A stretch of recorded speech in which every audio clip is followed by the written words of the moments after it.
Je constate qu'il y a de plus en plus de Rihanna sur les réseaux sociaux au jour d'aujourd'hui. C'est incroyable d'observer que de nombreuses femmes exposent leur grossesse ou leur parcours de grossesse avec une aisance déconcertante. Il faut dire qu'il y a quelques années auparavant, cela n'était pas du tout le cas. Qu'est-ce qui a bien pu se passer tout au long de ces années pour que nos croyances, nos valeurs changent aussi radicalement, si je peux employer ce terme-là? Alors, ma vidéo n'est en aucun cas pour juger qui que ce soit, pour remettre en cause le mode de vie, les valeurs, les entendements, la réflexion, les analyses, les croyances de quiconque, mais néanmoins j'ai un message à faire passer. Car je suis une Bantou, j'ai été élevée avec certaines valeurs et on va dire que je suis un peu abasourdie lorsque je vois aujourd'hui les femmes de ma communauté exposer leur grossesse, leur parcours de grossesse, bref, exposer des choses qui, à mon sens, à notre sens, je parle de la communauté africaine, est plutôt tabou. Ce sont des choses mystérieuses qui doivent être gardées secrètes la plupart du temps. Je peux comprendre que avec l'avènement des réseaux sociaux aujourd'hui, on a cette facilité de partager tout et n'importe quoi. On le voit aujourd'hui avec nos stars favorites. Elles nous partagent quasi tous les aspects de leur vie. Leur dressing, leur voyage, elles filment leur maison, leurs repas, leurs enfants. Elles nous invitent même à la table lorsqu'elles sont en famille ou alors en réunion d'affaires, etc., etc.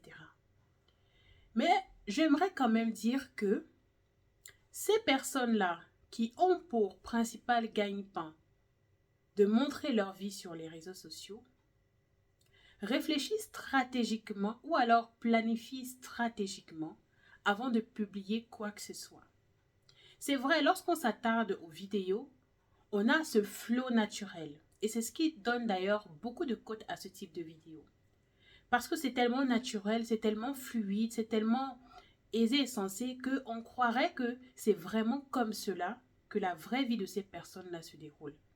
Sauf que si vous êtes une personne qui côtoyait des personnes plutôt célèbres, connues ou qui ont de la visibilité sur les réseaux, ce qu'on appelle notamment les influenceurs, si vous avez des amis qui ont un tout petit peu de code sur les réseaux sociaux et que vous connaissez réellement leur mode de fonctionnement dans la vie réelle, eh bien vous comprendrez que ceci n'est qu'une façade.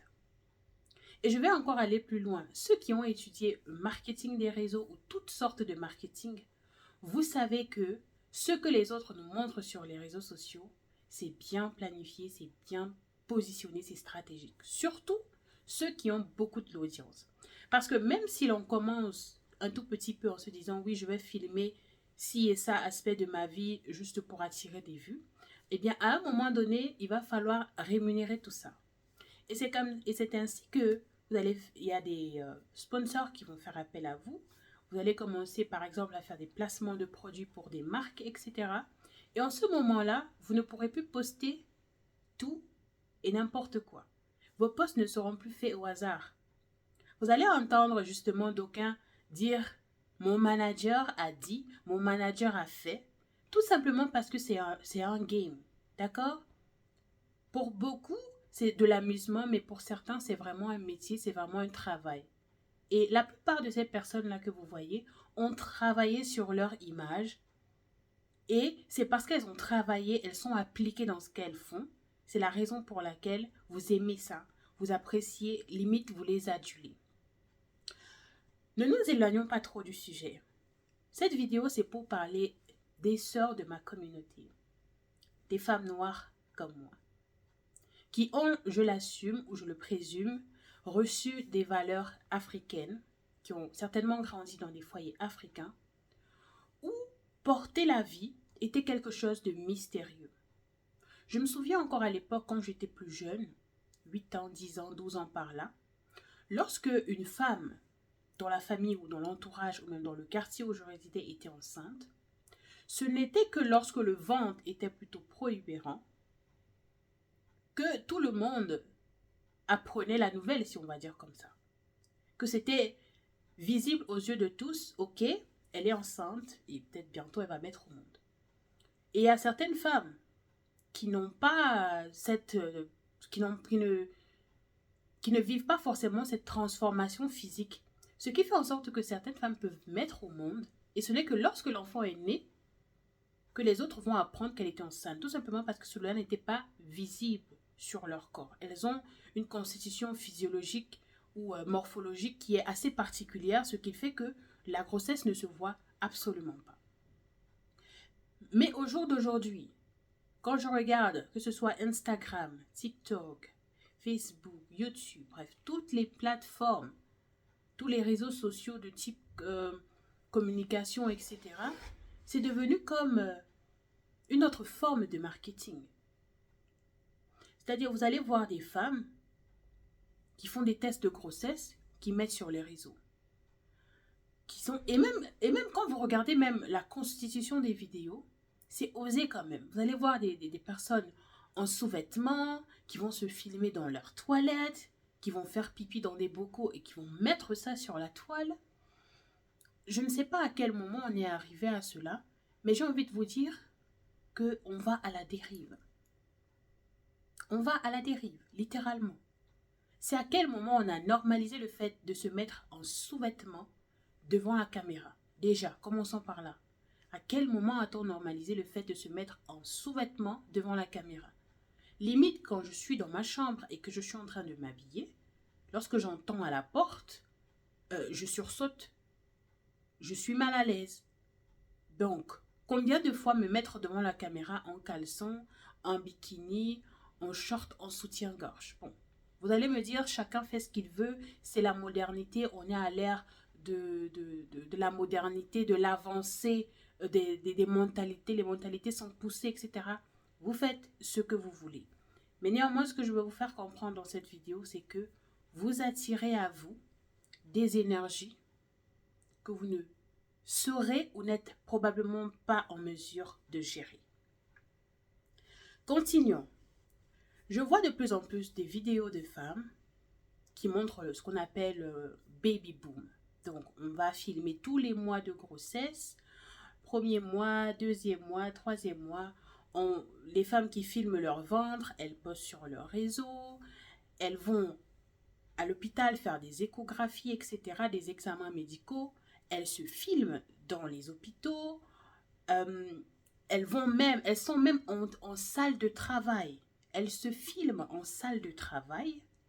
Ou alors, il y a une personne autour, je ne sais pas, leur conjoint, leur ami, un membre de la famille. Bref, en tout cas, il y a une personne qui a la caméra et qui est en train de filmer.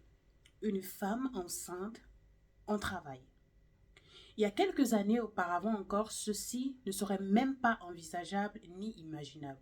Donc, je me demande bien à quel moment on est arrivé à normaliser l'exposition de notre vie la plus intime.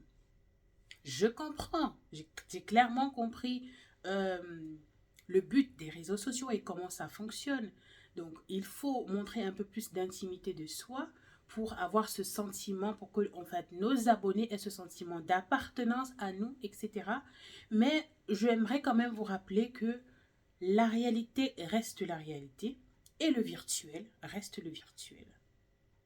On a vu ici des personnes qui, à cause d'un bad buzz ou alors à cause de je ne sais pas trop quoi, ont dégringolé de cotes sur les réseaux sociaux comme pas possible au point de perdre toute leur communauté, tous leurs avantages, tous leurs contrats, de perdre absolument tout jusqu'à leur conjoint.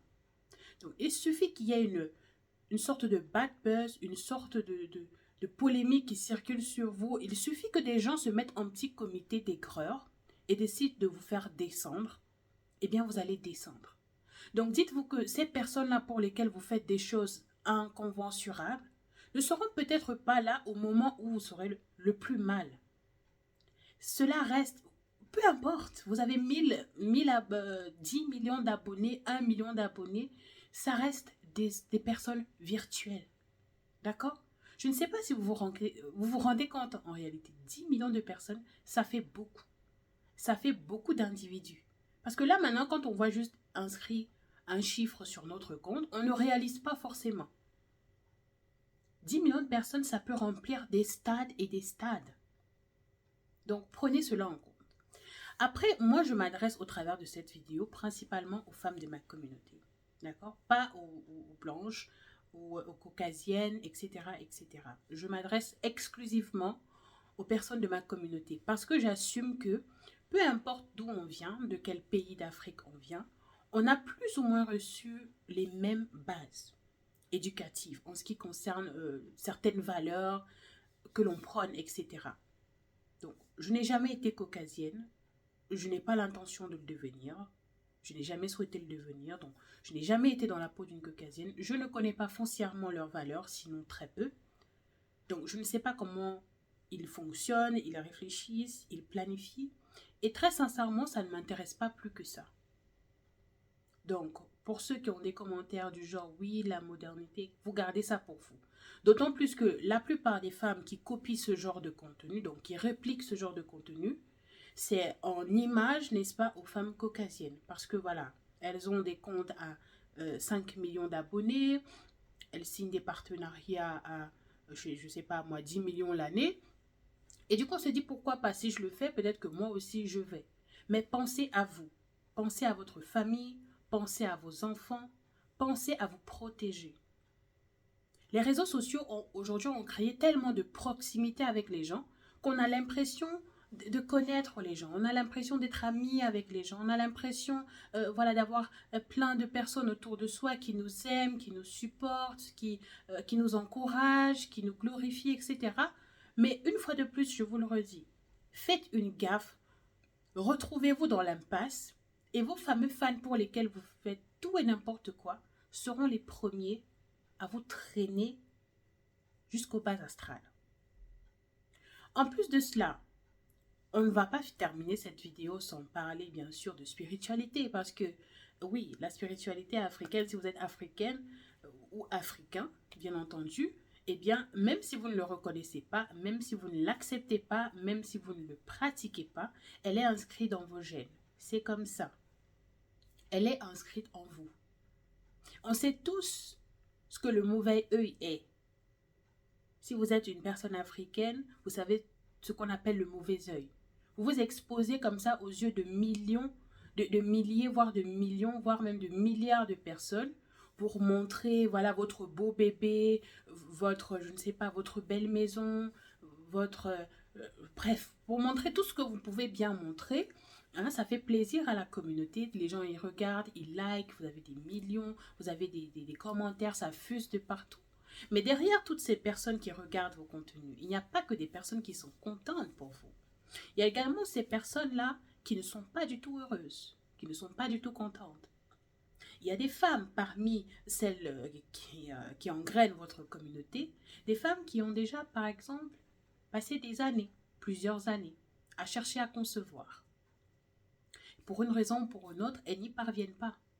Alors, je ne suis pas en train de dire que parce que l'on ne parvient pas à concevoir, cela nous donne le droit de poser le mauvais œil sur les enfants ou sur les futurs enfants d'autrui. Pas du tout. Mais c'est juste pour vous dire que parfois, à force de surexposer certaines choses, eh bien, vous provoquez des sentiments pas forcément confortables sur les gens. Et ces personnes-là, même sans le vouloir, elles vont vous envoyer des ondes énergétiques négatives. Alors, ça ne veut pas forcément dire qu'elles veulent vous faire du mal. Ce n'est pas leur intention primaire de vous faire du mal. C'est tout simplement ce sentiment-là que l'on ressent. Et on commence à dire, on se dit dans notre cœur, elle se prend pour qui? Elle croit que quoi? Hein? Vous connaissez un peu ce genre de paroles que l'on rumine. Lorsqu'on se sent, par exemple, mal à l'aise face à une personne ou à une situation, on commence à ruminer des choses. Et je peux vous assurer que même si ces personnes-là ne le font pas à haute voix, même si elles ne vous le jettent pas directement au visage, eh bien ces ondes négatives-là, d'une manière ou d'une autre, vous atteignent.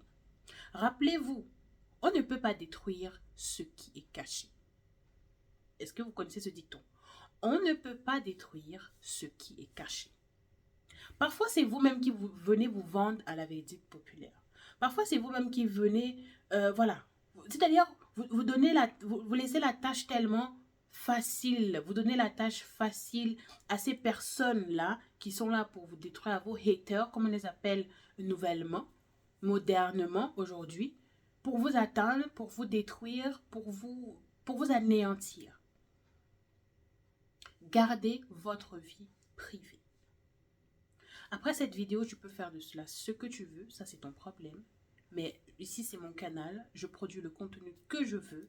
Et les personnes qui ont le bon entendement vont comprendre le message de ma vidéo et pourront éventuellement faire une introspection et voir comment se manager. Parce que l'on le veuille ou non, notre environnement nous influence. Vous n'êtes pas un élément à part entière dans cette vie. Il y a beaucoup de choses qui sont connectées, qui sont liées, et c'est ça qui fait justement la beauté de cette vie, la beauté de ce monde. Donc, faites attention à vous.